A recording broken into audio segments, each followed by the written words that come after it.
Now to a News Nation exclusive investigation into a secret government experiment that was carried out in St. Louis. Residents tell us they still remember a mysterious fog. Children would run through it. Mothers would try and close their windows against it. For decades, they all had questions, and now we're seeking answers.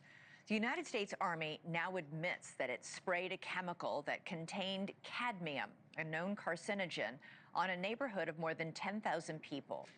Critics say this was done with no warning and no consent. Well, tonight we return to the site of that demolished neighborhood and speak with former residents who believe the government turned them into human test subjects. Although the Army admits that the test happened, it is not admitted to harming the residents.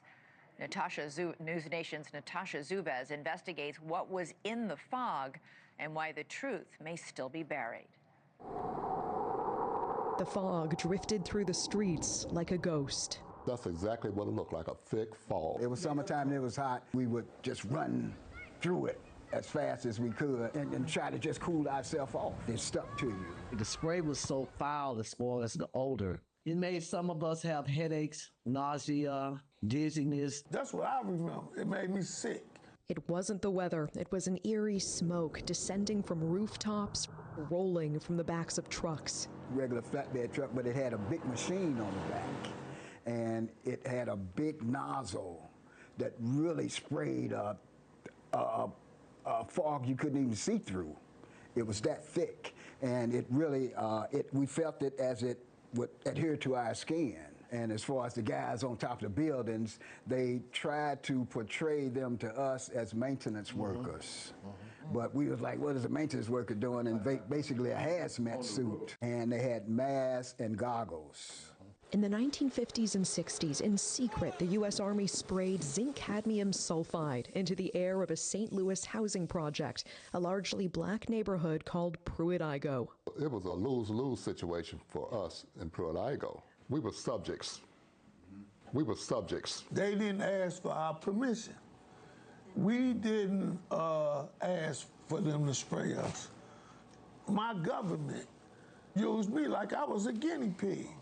We're standing at where Pruitt-Igoe used to be here in St. Louis, and it's hard to believe more than 10,000 people used to live here. As we bring our drone up, you can see it's mostly just an empty lot now, overgrown with trees.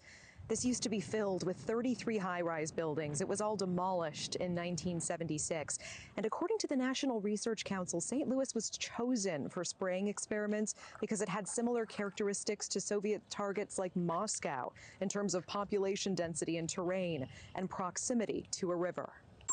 The government now admits to a secretive series of Cold War tests, including one dubbed large area coverage.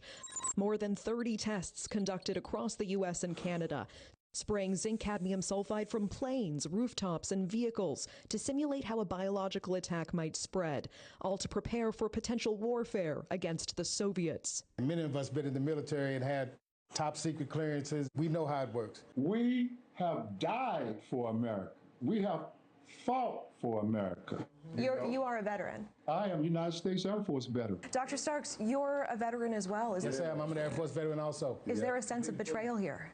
Definitely, definitely.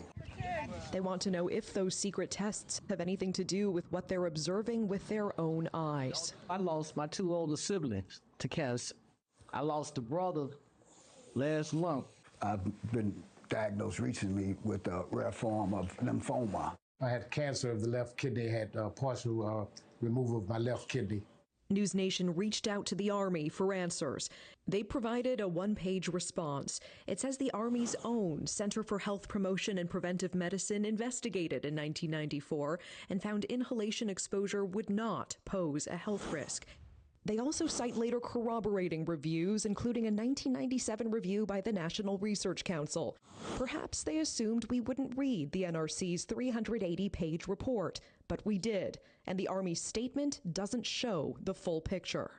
In that 1997 review, the National Research Council explicitly says repeated exposure to zinc cadmium sulfide can cause kidney or bone toxicity or lung cancer if levels are high enough. And they admitted they couldn't fully assess the risk. Why? because some Army records remain classified, it says, for national security reasons.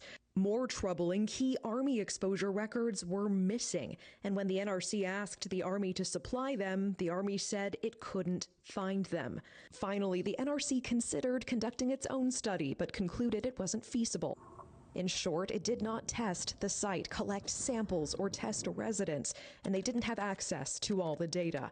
Their review was based on what the Army gave them, and what the Army either could not find or withheld.